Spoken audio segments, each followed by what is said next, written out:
frères et sœurs dans le Seigneur, je vous salue dans le précieux nom de Jésus-Christ de Nazareth. Ce matin, le Seigneur nous a fait grâce pour que nous parlions de sa part. Je voudrais que le Seigneur soit avec vous.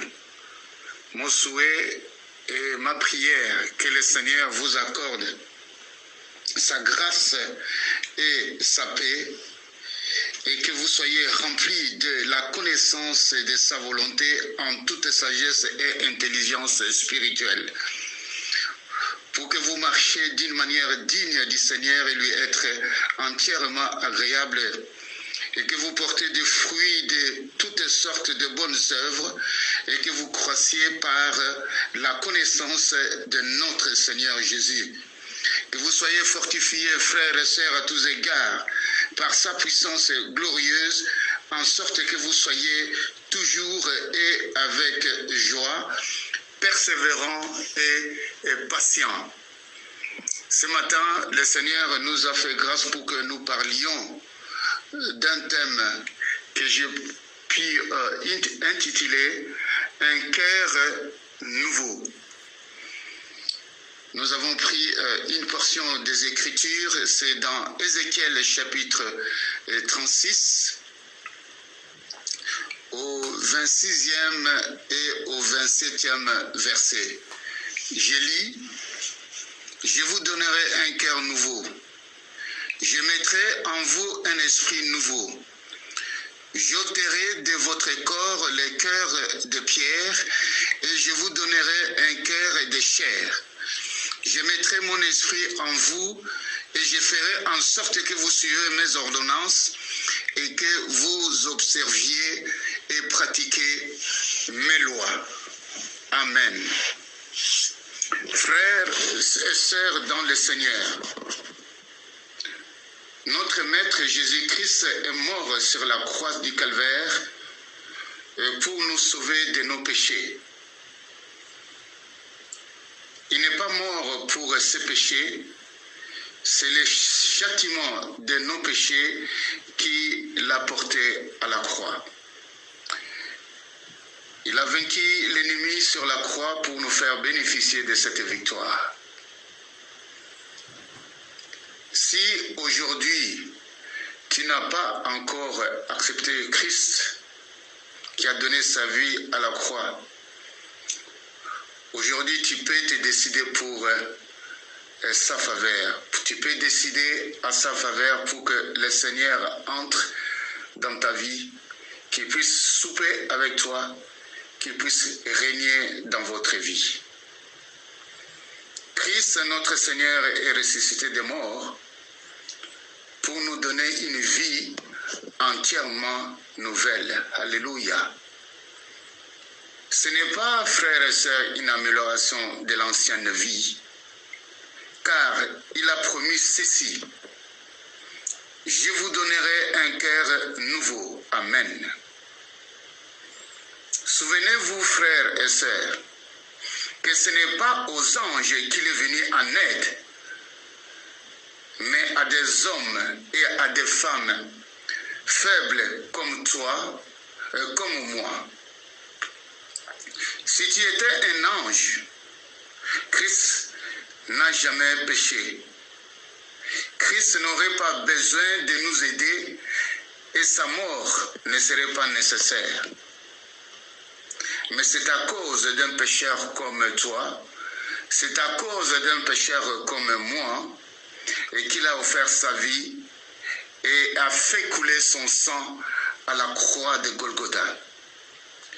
Ses mains de miséricorde sont étendues vers toi et vers moi pour le pardon, la purification de toute impurité et de tout ce qui a pu souiller ta vie et la mienne.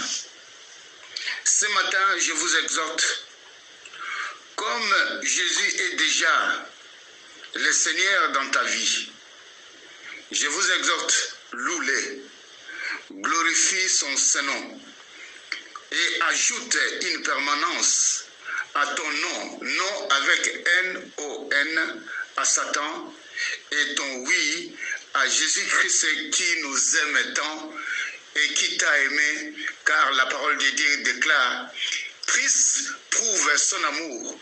Lorsque nous étions encore pécheurs, il est mort pour toi et pour moi. Alléluia. Bien-aimés dans le Seigneur, c'est le moment de faire de Jésus-Christ le meilleur choix pour la vie éternelle. Un cœur nouveau et un esprit nouveau signifie avoir une nouvelle attitude face aux choses du monde. Vous et moi, en tant que chrétiens, doivent apprendre à réagir différemment lorsque nous sommes confrontés à des situations qui jadis nous entraînaient au péché. Nous ne pouvons pas prétendre être nés de nouveau et continuer à mener notre ancienne vie. Nous ne pouvons pas parler d'un cœur nouveau si l'ancien cœur n'existait pas. Autrement dit, nous avions un cœur ancien provenant de la semence du diable. Mais maintenant, alléluia, mais maintenant à cause de notre affiliation avec notre Seigneur, c'est-à-dire nous avons une nouvelle vie, une nouvelle naissance, nous héritons un cœur nouveau.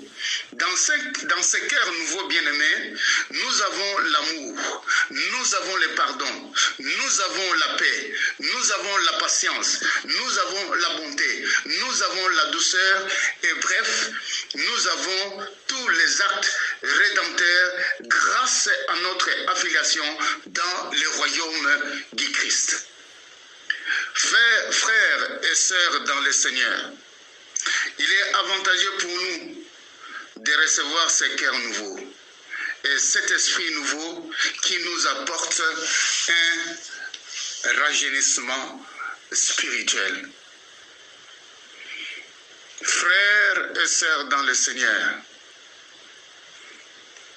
lorsque nous avons un ancien cœur, lorsque quelqu'un nous fait du mal, nous avons tendance à ne pas pardonner cette personne. Nous pouvons garder une rancune des années et des années. Mais Christ à la croix, lui qui n'a pas commis de péché, mais il a été fait pécheur pour nous, il a dit, Père, et pardonne-leur, car ils ne savent pas ce qu'ils sont en train de faire. Actuellement, Dieu nous a donné un cœur nouveau. Nous devons pardonner à la personne qui nous a offensés. Nous devons avoir cette attitude du pardon. Quand bien même nous pouvons dire que nous avons raison ou cette personne a tort, mais apprenons à avoir cette attitude du pardon. Et lorsque nous pardonnons, Dieu aussi nous pardonne. Et souvent, nous venons vers Dieu pour dire, Seigneur, pardonne nos péchés, pardonne nos iniquités. Mais il est aussi pour nous, en tant que chrétiens, parce que Christ nous a donné un cœur nouveau, d'avoir aussi cette attitude de pardonner nos frères, de pardonner nos sœurs et de pardonner aussi ceux qui nous font du mal. Frères et sœurs dans le Seigneur, lorsque nous avons cette attitude, et c'est à ce moment-là que les portes de nos bénédictions seront ouvertes. Je vous encourage de pratiquer l'attitude parce que nous avons un cœur nouveau et un esprit nouveau. Que le Seigneur vous bénisse. Amen. Jésus, par ton sang précieux, enlève mon iniquité. Regarde-moi du haut des cieux, dis-moi que tu m'as pardonné. J'ai longtemps erré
force, au pied de ta croix.